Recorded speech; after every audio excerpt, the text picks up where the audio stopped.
От маркетплейса я не завишу, могу бросить в любой момент.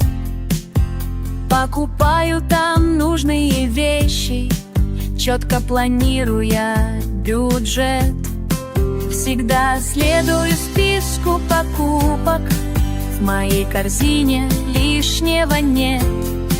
Без отклонений и без уступок не проведешь меня, интернет.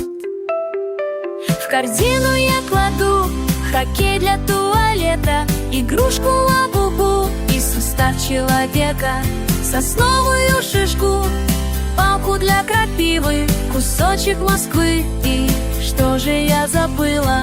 И что же я забыла? И что же я забыла?